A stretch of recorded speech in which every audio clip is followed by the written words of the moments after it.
Hello all, this is JC3 from Is This Real? Do you want to start your own podcast? Then look no further than Buzzsprout.com. We here at Green Hour Media use Buzzsprout, and we love the team at Buzzsprout. They are all about helping you succeed. Buzzsprout gets your show listed in every major podcast platform. Follow the link in our show notes to let Buzzsprout know that we sent you. It gets you a $20 paid Amazon gift card if you sign up with a paid plan and helps support our show. Join us and over 100,000 podcasters already using Buzzsprout.com to get your message out to the world.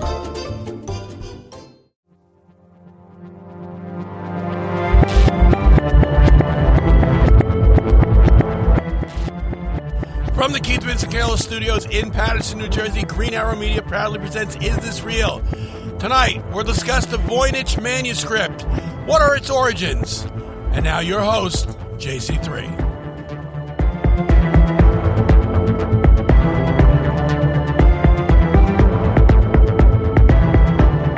Welcome everybody to another fantastic episode of Is This Real?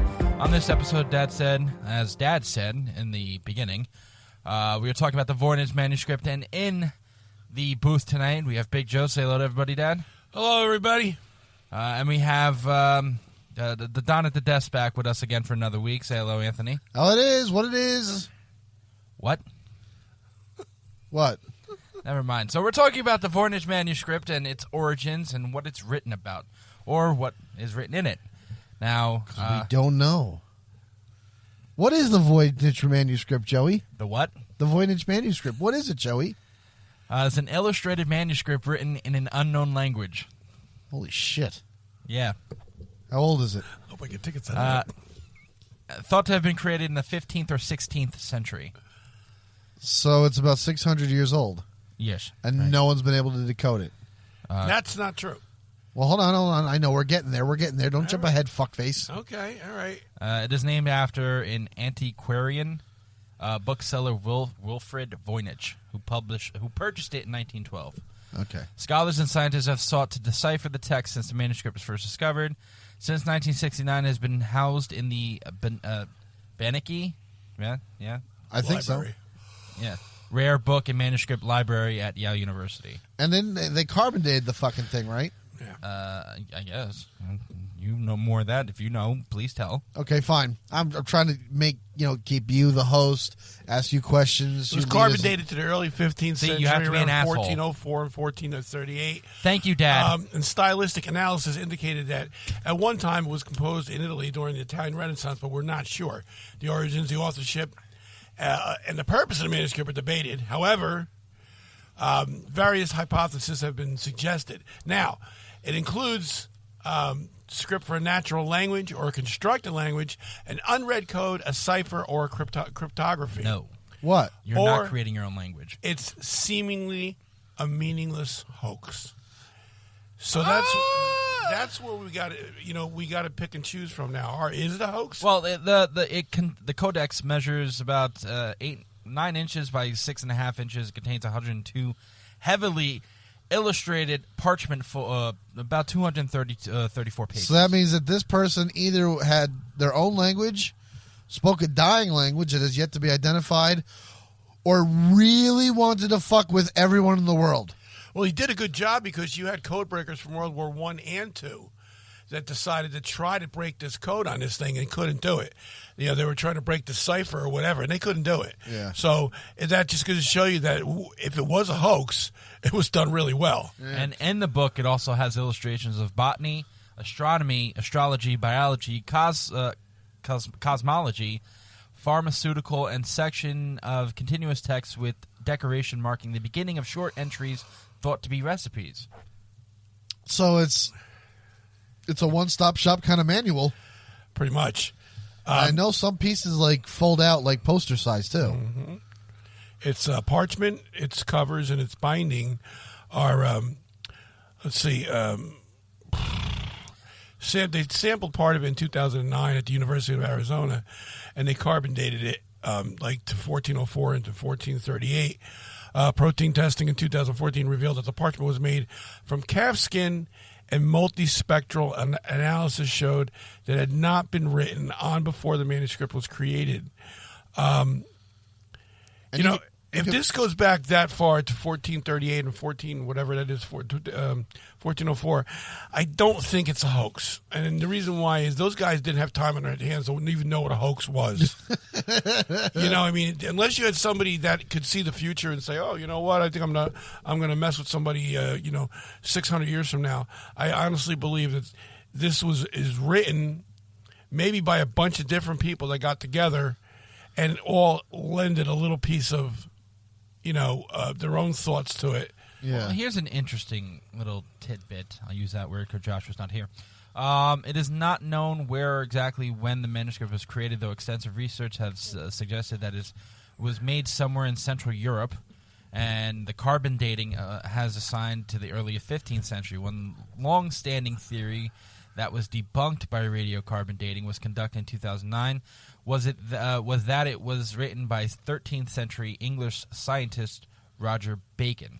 The first owner of the manuscript may have been Holy Roman Emperor Rudolph II, who reigned from 1576 to 1611. If Rudolph did indeed own it, one hypothesis was that it was he purchased it for 600 ducats from mathematician and occultist John Dee, though this theory has not been thoroughly substantiated. Yeah, I'm sure they have to check the receipt. Now, Pope, Emperor, it's not Pope, it's Roman Emperor, right? Roman and Holy Roman. Holy Roman Emperor Rudy II. Yes. So he had a copy, so he had this book. It was thought. Right. Yes. And how many ducats or whatever did he pay for it? 600. I could buy a copy on Amazon for $25. Are you going to throw any facts out, or are you just going to make jokes? That is a fact. Hardcover, $22.95. Okay. The notion that the book was purchased by Rudolph came from a letter written in 1665 by Prague scientist Jonas Marcus Marci to his friend, an alchemist, and a later recipient of the manuscript, George Barish of Prague. The letter was tucked within the pages of the manuscript when Voynich purchased it in 1912. Okay. It is known for certain that the manuscript was owned by Rudolph's court chemist and pharmacist Jokobus Horkicki. Jokobus Horkicki de Tenapik. Don't. Is there a way we can put subtitles on a podcast? Because, god damn, that man's name is an eye chart. It is. Who left his signature detected with ultraviolet light or on foliage of the book. The Voynich Manuscript's next owner was the friend of the letter writer, Marquis Barish, who passed the manuscript on to Marquis. In turn, Marquis, before he died in 1667, sent it to the scholar and Jesuit priest Athenius Kircher. So it's changed hands before Voynich got it in 1912. Many times. Yeah, and there's something else too. It's kind of interesting. It's got 170,000 characters in it. Yep. Now, for that to happen, you'd have to sit there and really, if you're going to create your own language, that's a lot of characters to try to make into your own language. That'd be like us sitting here and then 170,000. That's but they don't tell you how many were repeated. You know what I mean? Right. Like if you had a text, it would same letters or whatever. 35,000 groups of varying length, usually referred to as words or word tokens, I guess. And it's very, very strange. And then you can't see it, but the chart they have where they go from A to Z, and they're trying to make the correlating symbols on the page to what letter they think it was. It's the European Voynich alphabet, they call it. Capital EVA letters are sometimes used to illustrate different variations of the same symbol, which is odd in itself. And the crazy shit that I'm reading here is that some of these letters, some of these characters, the argument is debated upon people who speak ancient languages. Like, you have this one person, Lisa Fagan Davis, and she's saying that people who actually read medieval Latin, it's not grammatically correct, but it has ties to it. And yet, there's somebody else. His name is Ahmet Ardik. He's a Turkish electrical engineer, and he studies Turkish language. And he claimed that this strange text is actually a phonetic form of Old Turkish. So it's all fucked up. Like, you have different people who have these knowledge of different ancient languages all looking and saying, no, it's this, because I can understand it from my language's point of view. And then all the letters are in lowercase. There's no double consonants. And it includes diphthongs, triphthongs, and quadthongs. And that is unusual, because there's some words that in English don't even have. I mean, diphthongs are one thing, but triphthongs are not. What the fuck are those? A diphthong is... Well, go to the next point. I gotta just refresh my memory. Well, it's been a minute since I taught that class. Okay, hold on. The one thing that bothers me, it's called the Voynich Manuscript, right? Right. It's been around for years. Why is it called after the guy who purchased it in 1912? Because I think after he purchased it, that's when the mystery began. Like, he was the first guy to go, hey, guys, I don't know what the fuck I'm reading. Can anyone, help me out with this? And then everyone jumped on that, because otherwise nobody was paying attention to that book. They were able to trace the book after it became this cultural phenomenon. So a diphthong is a combination of two vowels in a single syllable, in which it sounds like one, like the word coin. Coin is a single syllable word, right? But you don't say, you don't pronounce the O and the I separately. It's one sound, oi. So coin is a diphthong. It's when you take two vowels and you put them together to make one sound. That's a diphthong. So when you create any language, you have to account for all the rules of grammar. And that's not an easy thing to do. People have spent their entire lives doing that. J.R.R. Tolkien had created several in his life. Elvish and Orcish and all shit from Lord of the Rings. And it took him his whole fucking life. He created not just he didn't just write a story. He wrote an entire history, languages, geologies, genealogies, architecture. Like, everything that is Lord of the Rings happened from one guy's head, and it took that man his whole life to do it. So if somebody 500 years ago was fucking around and decided to write a book that included all of the major sciences, that's somebody who had to have been extremely well educated. And I don't think anybody on this planet, at least not today, is that type of polymath anymore. Like, no one is an expert in everything. And even back then, when they had nothing else to do except study and figure shit out, there was plenty of polymaths, but you find that a lot of the ancient, a lot of texts were written because people were piggybacking off of ideas, or I'll write a chapter here, you write a chapter there, send it back to that guy, he'll write a chapter, and then you have this other guy who formats it so it all sounds like it came from one person. It's the same thing about Shakespeare, because a lot of people say that Francis Bacon was one of the contributors of who actually wrote Shakespeare, because he was not educated. But yet we know Shakespeare was alive, and all the work came from him. Yeah, it's funny too, because again, you're hitting on something that's really close to me, and that would be, when you say Francis Bacon, a lot of people credit him with a lot of Shakespeare stuff. Yeah. Okay, and that's also one of the theories on Oak Island, what has been buried down there. Now, I don't know if you watch Oak Island, but I don't. I keep in touch. But okay, I don't well, watch this last episode, they actually came up with a piece of the vault that they've been looking for, which means now, it's game on. Now they're going to be down there. But previous, they kept bringing up to the surface leather book bindings, and they were thinking that this guy Francis Bacon buried some of this stuff on Oak Island, and that was one of the theories. And it started to dissolve down there, and that's why they were bringing up leather parchment and the bindings that were made out of leather, and no one can prove it yet. But that is, so it makes a lot of sense that this guy was involved with, the manuscripts like that. That to me, if it was him, Yeah. Well, just to reiterate, the book is divided into 4 different parts. Okay. Part 1 is hold on. Then comes. I apologize to anybody out there. I just. I've never heard of this, and it's kind of tough to do. Yeah, see, we're not like typical podcasts. We learn as we podcast. Well, no, that's not true. That's not true. It's not true. We are also in the midst of, we have some issues. We're dealing with people that aren't here because of for legitimate reasons. But you Right. know what? Fuck it. We're not apologizing.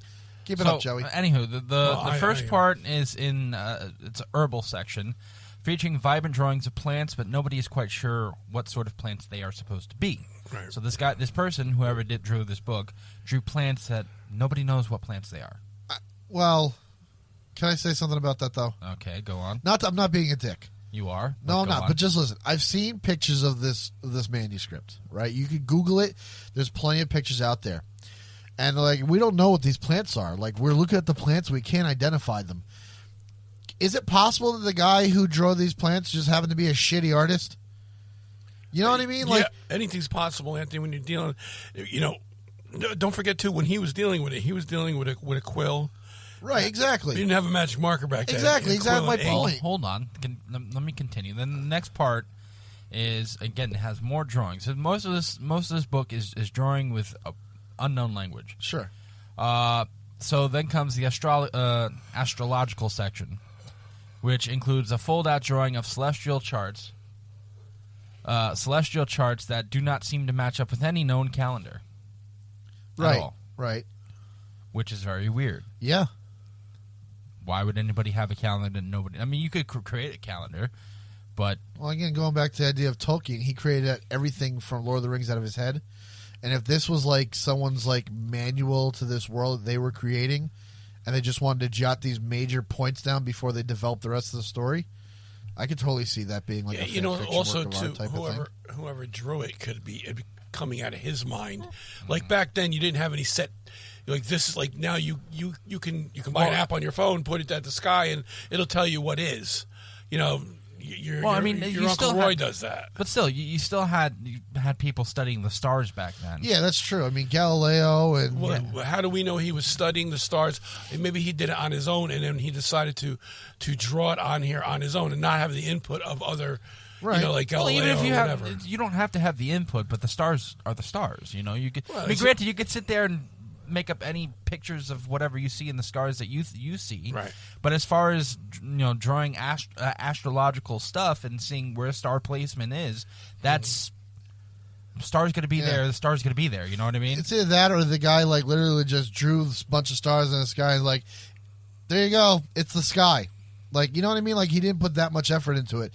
They're really not like in-depth, like detailed kind of pictures either. This sounds like something out of. Let me just put it. This next part sounds something like That looks like a butt plug. later of the Beatles. Think of the Beatles because this is what Like Sgt. Pepper's Beatles? Yeah. Okay. Illustrations depict naked women bathing in green liquid, naked women being propelled by jets of water, naked women supporting rainbows with their hands. Okay.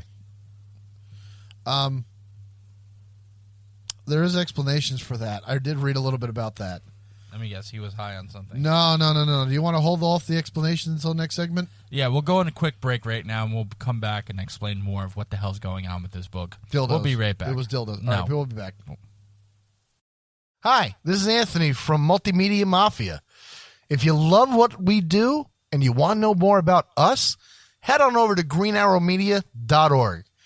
On there, you're going to find links to both Multimedia Mafia show and our sister show, Is This Real?, which is all about conspiracies and aliens and all sorts of wonderful stuff like that. If you want to support us, head on over to our merch page where you can buy a hat or a mug. We have lots of different designs and cool colors. If you want to meet us, we got pictures up there.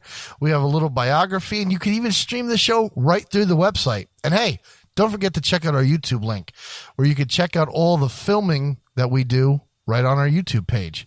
Check us out, greenarrowmedia.org. And we are back. So, Anthony, you have more explanation on the rainbow situation? The rainbow situation, apparently, allegedly, perhaps, I don't know. Whoever wrote this studied women extensively because women are all over this manuscript. And apparently the rainbows in question are actually some form of magnets because as far as like healing your body, this is, 15th century. They don't understand.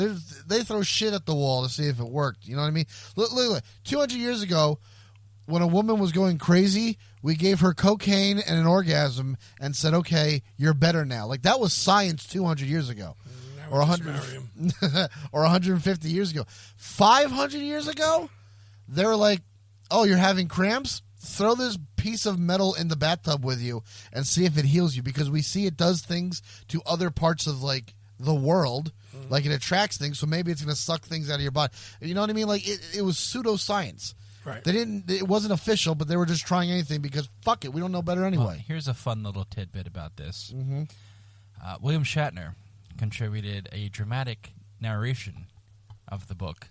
How the episode fuck of Weird or What? How the fuck did he do that? It's not any language anyone knows. I don't know. You leave William Shatner alone. I'm not sure. Wait, it's an alien.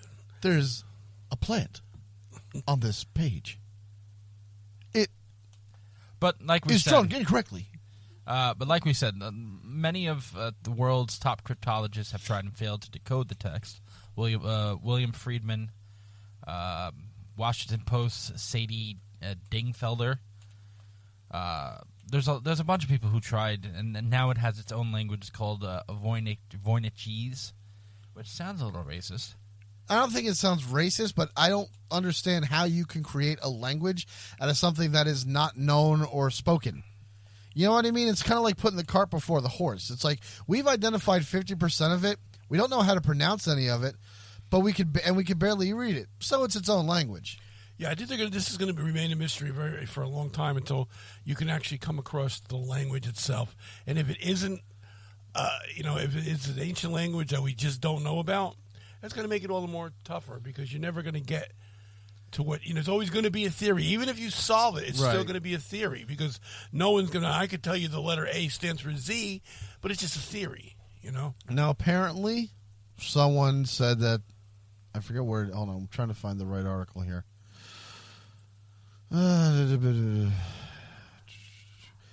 Allegedly, the manuscript has been decoded, which is not true, because someone says they've decoded it, and then you have 18 other people trying to like fight and say, no, you didn't, because you have found this mistake or that mistake. But they're thinking that it was a book written in shorthand. Okay. Like a doctor's script. Right. Which, by the way, if you're like, we all know doctor's script, it looks like fucking jumbles, right? Right.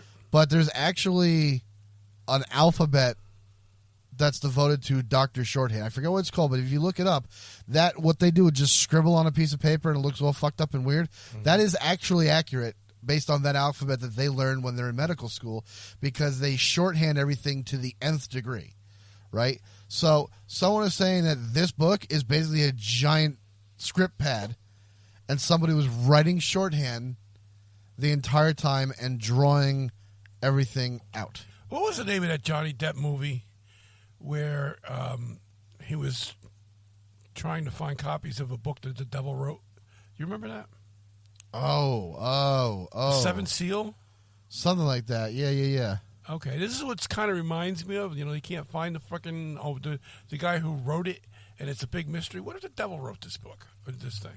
Devil wrote? I don't think there's anything in this thing about like religion, though. Like, to me, it's all earth science. Well, the funny part of it, a theory I have. It's a funny part you bring up religion, because the more you look back into this in 1903, the Jesuits decided to sell a group of texts from the Collegio Romano collection to the Vatican. The sale took 9 years to complete. For reasons unknown and under conditions of total secrecy, Voynich managed to procure some of these books, and one of them was the manuscript. So this book did come from Jesuits, and it was going to be put into the Vatican Library. Like, lockdown Vatican Library nobody can get to. Why? Well, because it's an ancient script that no one can understand, and with the Vatican, I think the Vatican has this idea of, like, if we don't hide everything. If we don't understand it, nobody should have the right to understand this. Let's hide it. We'll figure it out, and then we'll tell you what it is in case it's dangerous. Dangerous to what? Well, who knows? That's the thing. Well, if it's written by the devil... You know what the funny part is? It's Voynich actually said himself. He goes, when the time comes, I'll prove to the world that the black magic of the Middle Ages consisted in discoveries far in advance of 20th century science. Yeah, see, that's creepy in its own right, because, again, you have a language here that no one knows. Oh, by the way, that was The Ninth Gate by with Johnny Ninth Depp. Gate, thank you. I know it's, people say, oh, come on. But you know what? Who knows? You don't know. And as far as the Catholic Church wanting to hide it, you know what? Stop. I don't need your protection. Well, that's the thing.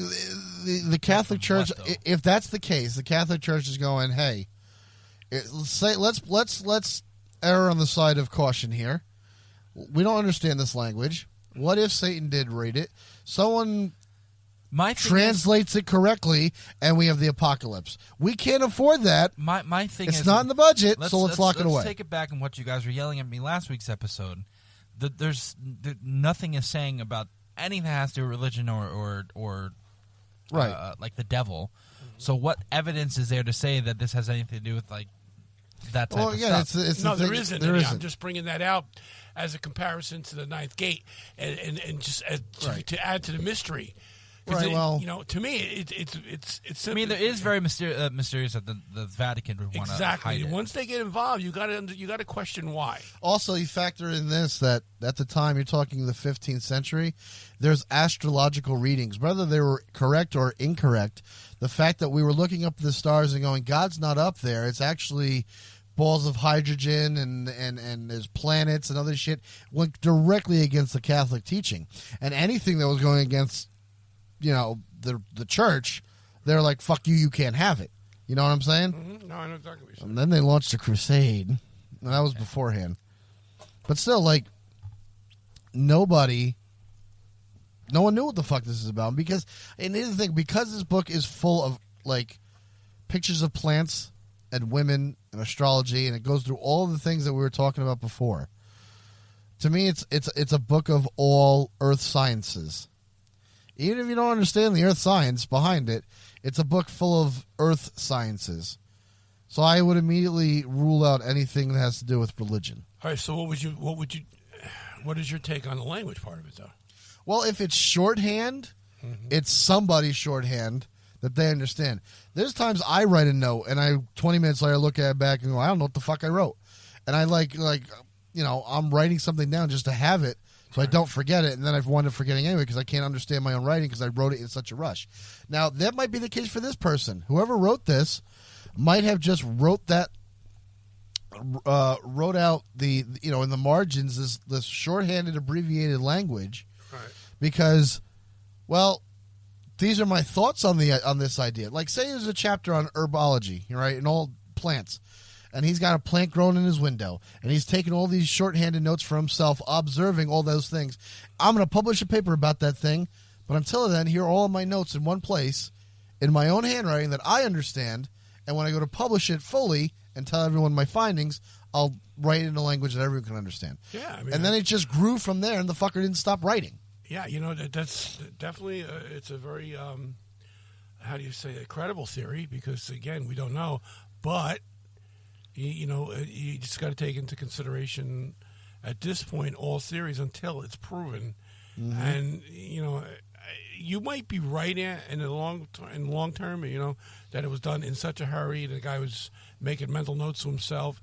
It's the drawings that drive me a little bit crazy because they're a little strange. That wasn't something that was done hastily. That was thought out. Right. They're crude, but they're there. Right. Like the one that folds out into 6 sheets. Apparently, it's the first image is an erupting volcano, and the second one is it depicts the volcano of another island. Number 3 is the top right corner. It's the depiction of Castello Aragonese, and then there's a 4th one that's like an island. Like, it's just all these crude drawings that I think he's trying to tell, like, how that island came to be. I think that's what he's trying to say, because it's not, like, very clear, but it's like it started of the volcano, then it's like an unmapped or uncultivated island, and then there's a castle on that island, and that goes back to being, like, just an island. Right. Like, through time. Like, that's how we as humans do shit.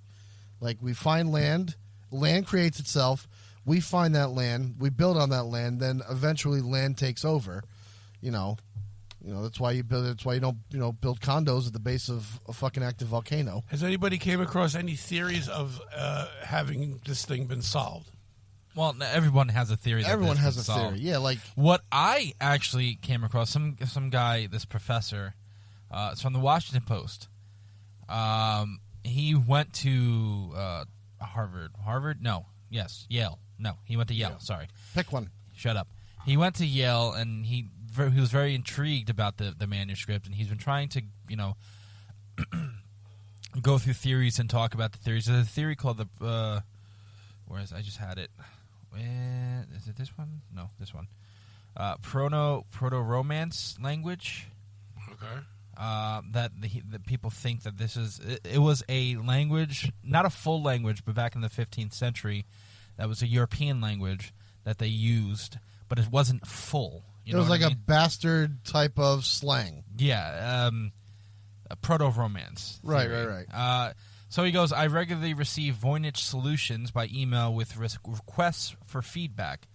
That feedback and my public comments are not always accepted in the constructively critical spirit in which they are given.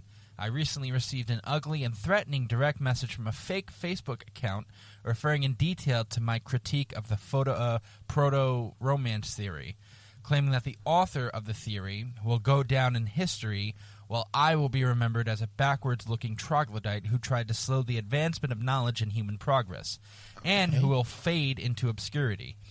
For some, apparently the stakes are to be irrationally high. So people are very passionate about what's in this book. And every single time someone thinks they got it, there's another group of people going, fuck you, that's not it. Because we found things about this book that you're not mentioning, and we think we're right. So although it's been decoded, detranslated, it's really no one's agreeing on like that's the final translation. Right. There's a website right now I'm looking at called Voynich Manuscript.gold. It's run by the Tucker Tucker STEM team led by Wayne. Right? Science, technology, engineering, math. It's led by a PhD Dr. Wayne Tucker. And Tucker is a doctor. He's put out books about the Land of Pew, Volume 1, Lost Language of Braveheart, and Robert the Bruce, King of Scots, the Galwegian Middle Earth Dictionary. So the language of the Voynich Manuscript. So his whole blog is just about trying to decode every single folio, and it's active now. Like, you know what the funny part is, I actually have someone just like that too. This guy that I was reading from, he is the executive director of the Medieval Academy of America. We'll be back after a quick break. Hey, Ryan. Hi, this is Sarah Palin. Ryan, Donald Trump Jr. Hogs to win, see you. Hey, everybody, I want y'all to check out a fellow Marines podcast. My name is Ted Nugent, and I got a call from my buddy Ryan F. Samuels, and he wants me to tell you that he's a working hard, playing all-American son of a who is celebrating God, family, country. Welcome to the Ryan Samuels Show, one of the top political podcasts in the United States, where we have a healthy distrust for government and mainstream media. The Ryan Samuels Show is a raw, unfiltered look at American politics. He just posted, hold on a second. Katie Tucker, I guess it's someone who's related to him, wife or daughter, posted today, Folio 20R, The Call of the Lynx Wildcat. And then it says, I'll abbreviate, but it's like things you should know when reading about translation Folio 20R. And then it just goes into like all the science about it, like, compasses of Antarctica, or how you have to go past the Cape of Good Hope, it flows east to west, and then there's a mathematical grid function that they put in here. Like, Folio 20 explains how to do it at a higher position. The boat makes it sound like a wildcat. Like, it's very like, what the fuck is it talking about? How did they know that though? He's saying that this Gaelic language, this dead language, I guess, Galwegian Middle Earth Dictionary is what he's using to translate the Voynich Manuscript. You know what I would love to do with this? I'm looking at the actual manuscript right now, and it's from Yale, and I'm on one page. I would like to photocopy this, and then I'd like to flip it transparently and look at it through the back. No, you think if you I think it's written in reverse. Written in reverse? That's what it's probably not. Probably not. I'm sure someone's done that. You know who we need? And if they haven't, it's our fucking idea. But it's crazy. You know I'm who we looking at need? it, nuts. We need Nicolas Cage. We need Nicolas Cage. Nick, are you out there, Nick? He'll probably join our podcast. I'm gonna steal the What are you Voynich trying to say? Manuscript. Nick ain't doing much these days. But yeah, so and again, this guy is the executive director of Medieval Academy of America, which is the largest organization in the world dedicated to the study of the Middle Ages. He is acutely aware of the importance of humanities as a discipline and the urgency of addressing the increasing threats to the study of history, language, and literature in the United States. Yeah, sounds just like Nicolas Cage from that movie. My thing is, the Middle Ages. Yeah. America was not around in the Middle Ages. We have no. Correct. We have no. I mean, the land was here, but we weren't. Yeah, we have no. We have. What is it? No studies. No history books about what happened during that time on this side of the planet. Well, I mean, that's not necessarily true. You had natives, you had the indigenous people of North America were living here. And I haven't done too many studies of how they kept their history. I'm sure a lot of it was oral history, but I don't know what was happening like at the time. I'm looking at this, and this is something that it's a little interesting here. And if you look at it the way it's set up, the illustrations had to come first. Yeah. And the writing around it. Yeah. And then you wrote around it. Yeah. And to me, that's got to be some kind of a clue of something. Yeah, to me that says that, hey, I'm looking at this thing and I'm observing it. And because I don't have a camera yet, because they haven't been invented, I have to draw the fucking thing out and then write my observations next to it because I don't want to forget the thing I'm looking at. So maybe if we should, instead of concentrating on the language, just maybe, we should concentrate on the actual pictures. Well, I'm sure. What do we know. think the pictures are? So here's the crazy shit. Like, when you put it into... Because time will fuck you up when you think about it. Yeah. This was written in the early 1430. That is 200 years before the settling of the first settlement in the United States. Yeah. You know what I mean? 1607 was Jamestown. So when you put it into perspective... This book to them was as old as us thinking about George Washington now. Yes. Which is kind of fucked up when you think about it, but like that's just you mentioned like nothing was happening over here. Not yet. It was close, but no cigar. Like these drawings the drawings are weird. Well, the one drawing, if you look at it, and I'll say this right here, right now, and then we'll go to a break. If you look at this drawing, that's obviously a sundial. You're saying it's obvious. I don't see obvious of that any looks of like a these goddamn sundial. things. That looks like a sun. You know what it looks like? It looks like a Mayan calendar. How many fan blades are on that? 1, 2, 3, 4, 5, 6, 7, 8, 9, 10, 11, 12. 12. Everything happens in 12, isn't it? The year is 12 years. 12 months in a year. 12. Well, if you look at this and you look at a Mayan calendar, it looks almost exactly the same. I This don't is know in about that. obviously the astrology area. And you want to talk about? Listen, I understand. Like, Look, no, not really. There's circular with and a there's face in the center. There's circular and there's points and like, listen, ideas are ideas. The idea like there's no such thing as an original idea. This is a good example of it. You had the Mayans, who probably predate the Voynich Manuscript by thousands of years or hundreds of years, whatever. And they're Central America. And then you have this person doing... Obviously in Europe. Europe. The idea of putting a face in the middle of a circle and having points around it is something that probably is a universal thought that if you're an artist, it's going to occur. Because you get cues from nature. Look at a flower. You look at a flower, you have the center of the flower, and you have the petals around it, right?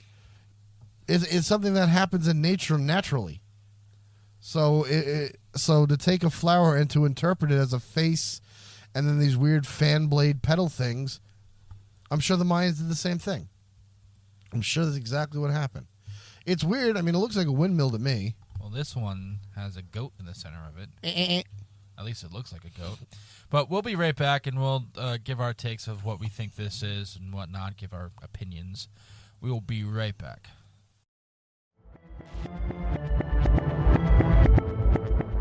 Hello, hola, konnichiwa. I have a very important question for you. Is this real? That's the motto of our weekly podcast. We question everything from the paranormal to conspiracies, even the extraterrestrials. There's no topic we won't dive into. So tune in and listen to our show every Sunday at 8 p.m. And remember, folks, question everything. And we are back. Mm-hmm. So, we're talking about the Voynich Manuscript, and right now all of us are looking at pictures of the Voynich Manuscript, trying to figure out what's inside. What the fuck this is? You know, if you like mysteries, and I guess because you're listening to our program, you probably do. This one is a little different than we've done. I mean, we've done the last 2 episodes where there's not a lot of evidence. You try to, throw out theories. There's something literally here, and I'm literally batting my brains in to try to figure out what's going on with this thing. Looking at the actual manuscript itself. And what's weird about it is I've like I just said before, it seems to me that the illustrations were all done first.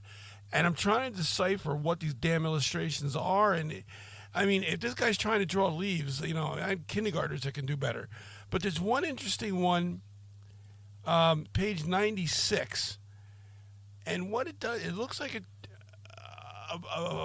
some kind of a plant. But if you look at the leaves, they're all shaped like, I guess, devil's tails. And I'm just reaching because, they're really not much. Well, what you're trying to do, and you've been trying to do it all episode, you're trying to connect religion into it. Well, not so much religion. I'm trying to connect this. They look like triangles. Is that what the one you're talking about? They look like triangles, or they look like the devil's tail. Like the end of his tail. They look like they're okay. They're in the shape of a spade. Yeah, a spearhead. A spearheaded plant. Yeah. And that is that's common. No, I get what you're saying. Okay. You're taking this idea and you're applying it to this common image that we think of when we think of the devil, with the little spade at the end of his tail. I get what you're saying. Because none of these other illustrations, one maybe could be broccoli. And we're not talking about Eric. No. Another one could be, I don't even want to assume what it is because it doesn't. And there's one here on page 100 on the upper right-hand corner. You see, now the funny thing is, it looks like angel wings on an angel. Look like there's a body. And there's angel wings there. You said page 100? Page 100. And the funny thing is, this page is numbered 100. There's no cipher there. It's clearly marked 100. I'm trying to find it now. I see something that kind of looks like a peacock type of thing. And I'm trying to find numbers on the other ones, and I'm not coming across it. We'll be back after a quick break. Hello, nerds. Come listen to the History Nerds United podcast, and let's make history fun again. We interview today's best authors, whether they are established Pulitzer Prize winners or someone debuting their first book. Let us show you that history is not a boring class you took in high school, but a place where the best stories come from. And we don't just cover history. We also love to chat about true crime, biographies, memoirs, and so much more. So head on over to History Nerds United and let us introduce you to your new favorite book and learn the story behind the story. History Nerds United.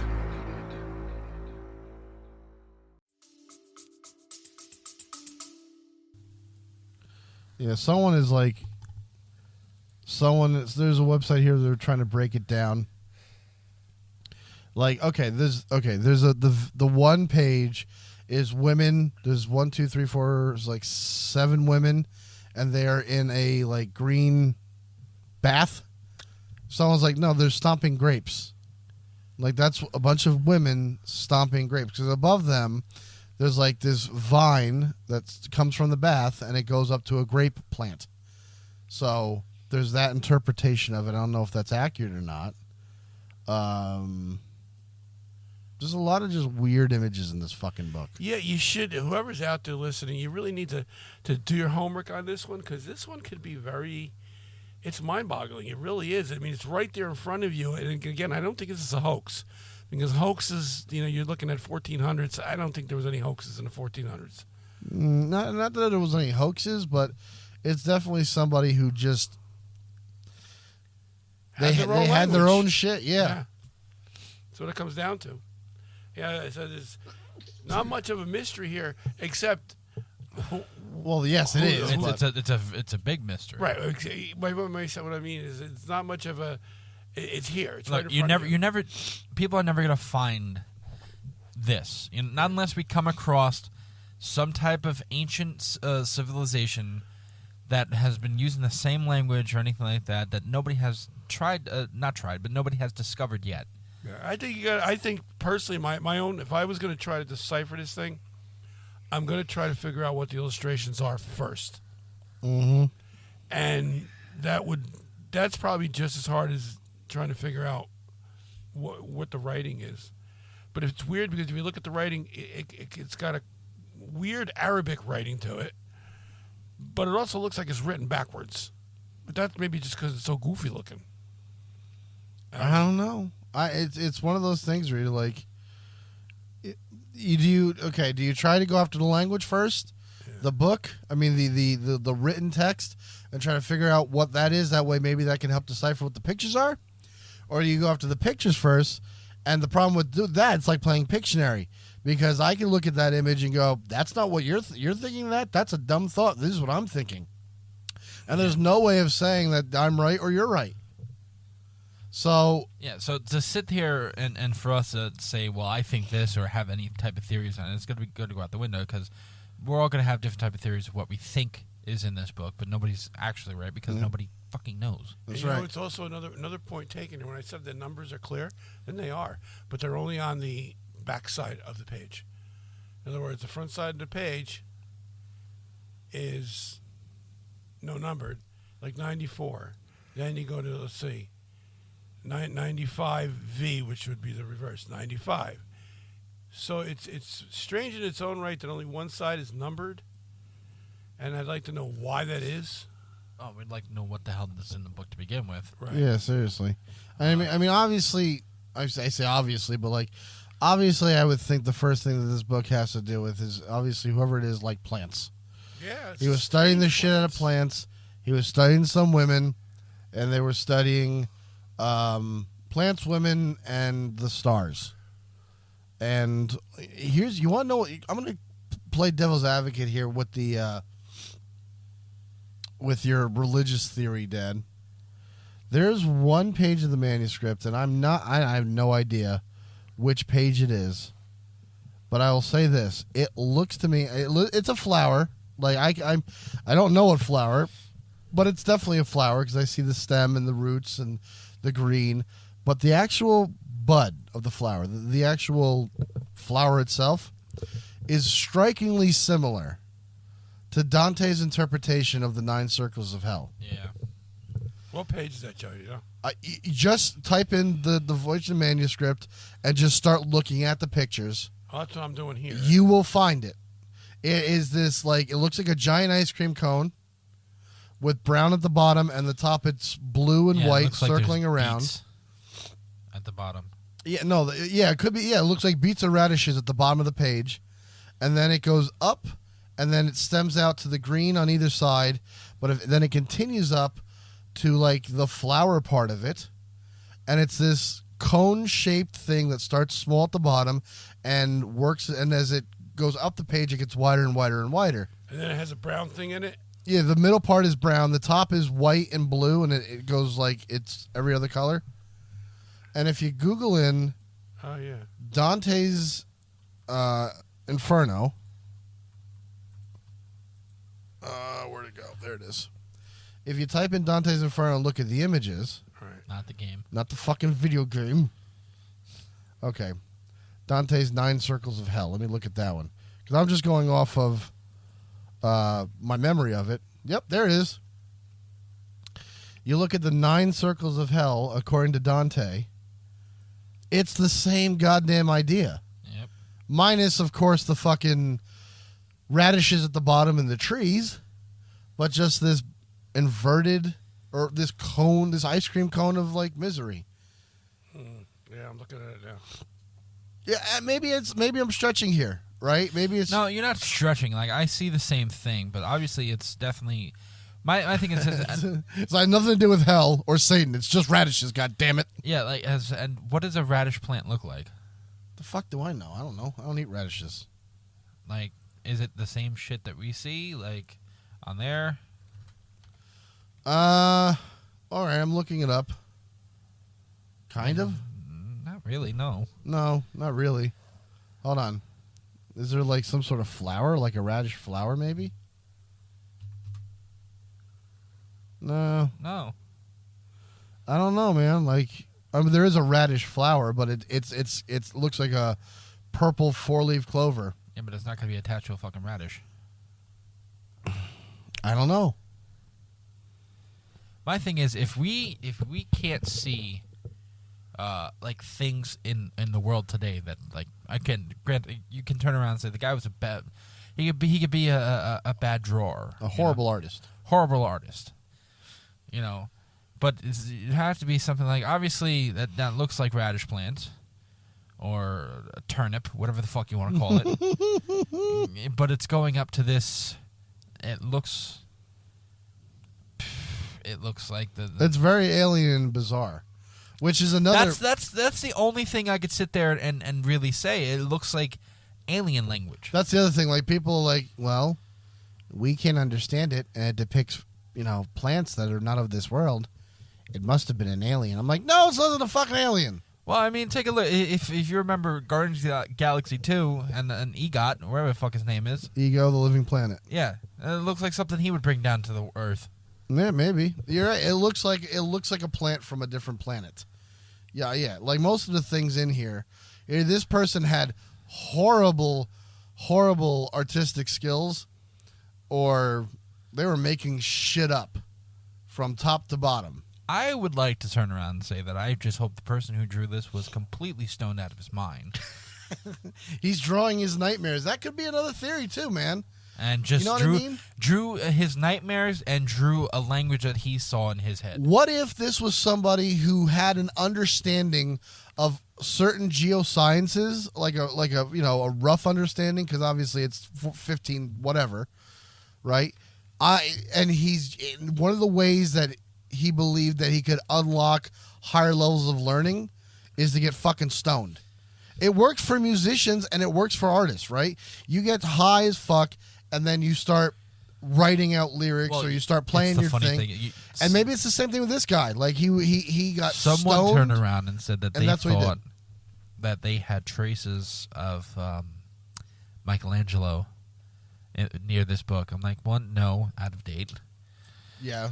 And two, Michelangelo would draw better pictures of this.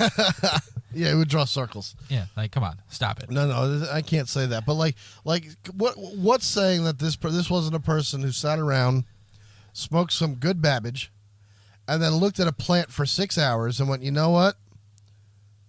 I think I know something about that fucking plant, and then went to draw it out. I don't know anyone out there who's done this, but I can tell you for right now, when you're stoned out of your mind and you're trying to do something like draw, it's fucking impossible.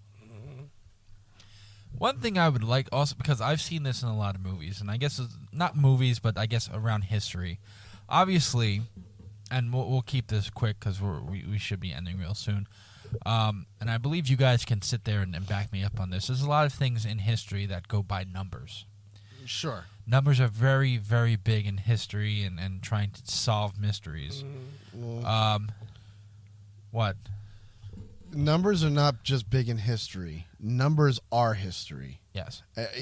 Just when the Fibonacci sequence was first put out there and understood, it revolutionized the way everyone looked at, everyone who chose to look at the way the world is, because everything adheres to numbers. Nature, to a degree, is binary.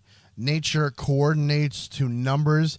Math is how the world works. And I suck at math, but I understand that. Well, think about this. If you were to take any of these things, because I'm looking at this right now, and granted, I'm just throwing some stupid shit out there. Mm-hmm. There's 3 plants on a radish with 5.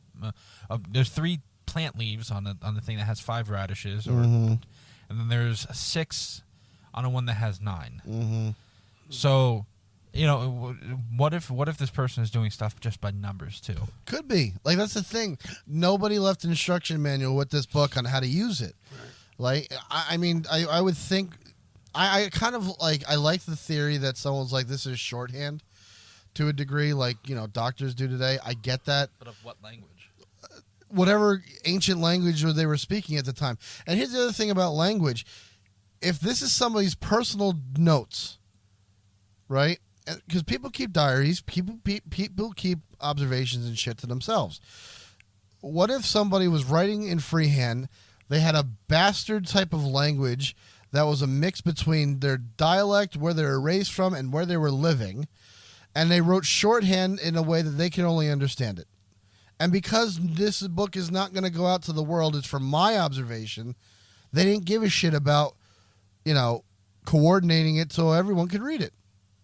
They wrote it their own way. That way they could understand it when they had to go pull off the shelf. They're like, hey, that plant's looking weird. Wait a minute, I wrote about that last week. Let me go over to my journal and see what I wrote down. Yeah, you could sit there and how many times have we, you immediately know somebody's out of place based on their accent. And that's just phonetics. Right. If somebody's sitting there and somebody was born and raised in Italy, or whatever Italy was at the time, and then, say this book was written somewhere in like France, and they were living in France and they had to speak that language. It wasn't the same as the language they grew up in, so they're speaking a choppy, broken version of it. And then you have slang mixed in there, which every language has. So this is the perfect clusterfuck of nonsense. There's last thing, there's somebody did try and break down, according to what the major language of the time, or at least in the area that it was carbon dated in. And they try to break down what the symbols in the book compared to, again, what the language was then in the area. And they did break down a alphabet. So it would be interesting to see someone try to completely, one-to-one it. Yeah. Again, it would be very interesting to do that. But that alphabet is partial, right? It's not a complete set. And again, if this is written in shorthand and abbreviated so only that person would understand it, good fucking luck. Well, what if somebody did do that and it actually equates and makes sense to the pictures that are on the page? You still have to understand what the pictures are on the page. That's what I'm saying. I think that's the whole key to this whole exactly. book. It's a chicken and the egg situation. Do you try to translate the pictures first, and in that case, everyone can look at that picture and see. 5 people can look at that picture and say it's 5 different things, and then each person can take a whack at trying to translate the text, and then they're basing it off of their bias of what the picture is. Or do you strictly go after the text and sit there and go, what patterns do we see that kind of follows the rules of grammar? And if we can notice those patterns, how then can we translate it to whatever language that was probably spoken, and then how do we translate that to English? It's a task that nobody has been able to do yet.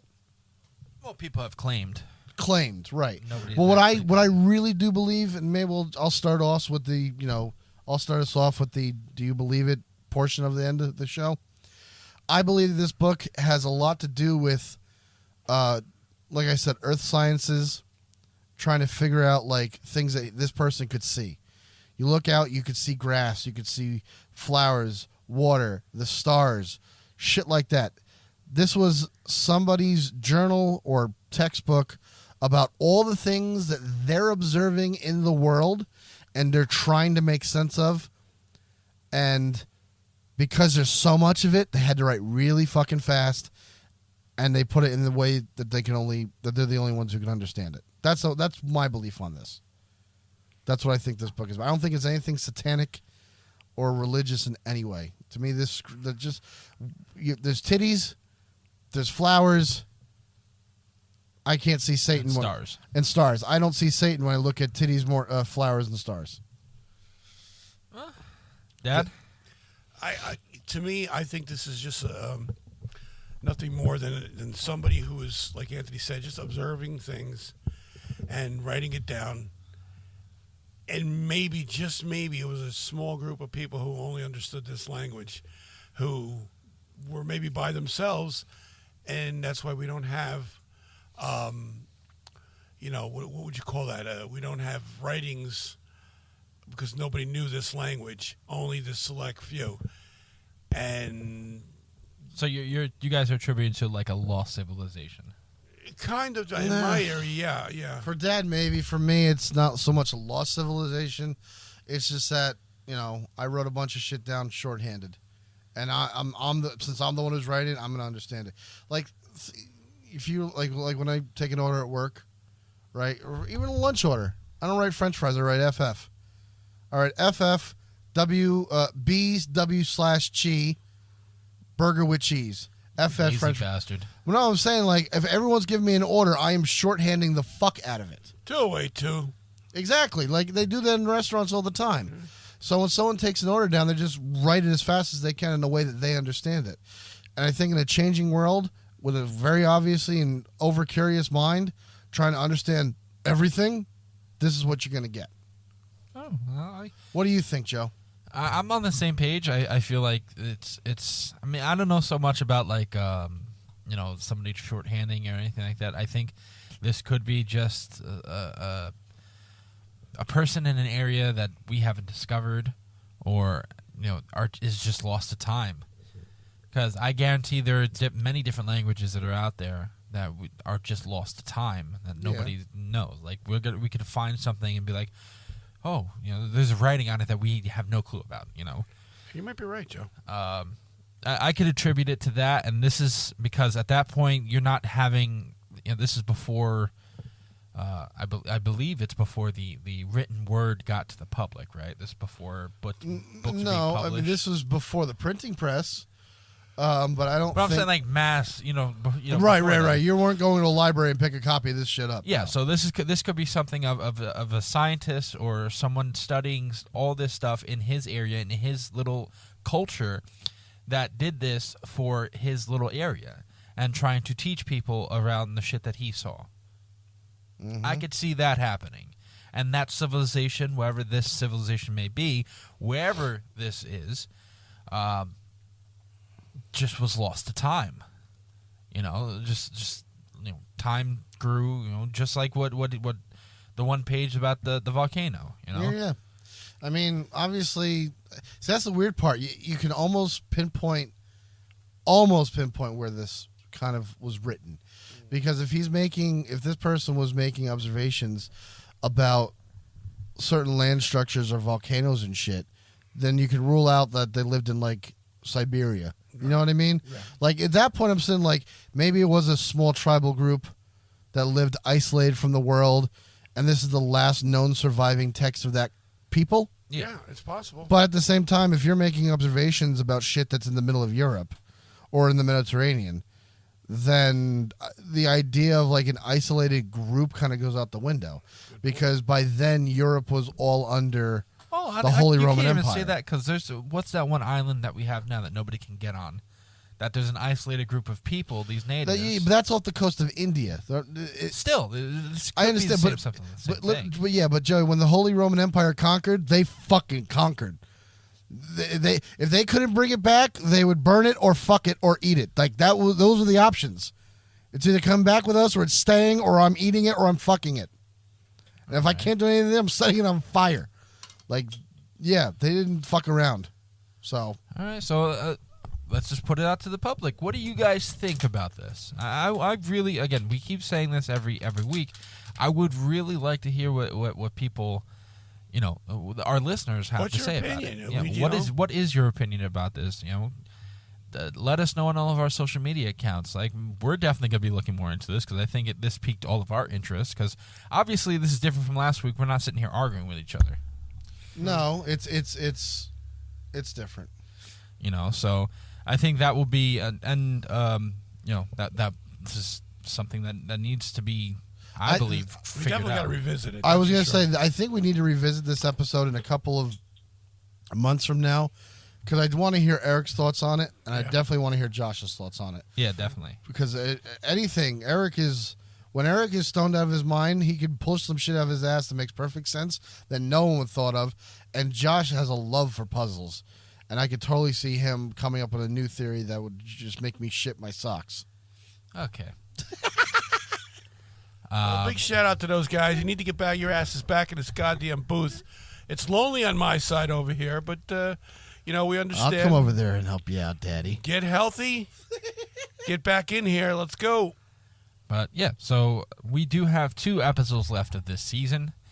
And then What's this the season of, by the way? The season of mysteries. It's just mysteries.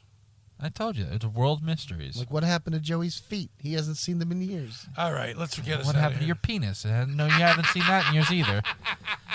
So we but when my penis went missing, so now we're gonna argue. When my penis went missing, they had to put it on all 4 sides of the milk cart. Oh dear God! And unfortunately for you, it was the children's milk carton. We will see you next week. When we say goodbye, everybody. Good night, guys. Remember, everybody, question everything. Good night. See you next week. Konnichiwa, bitches.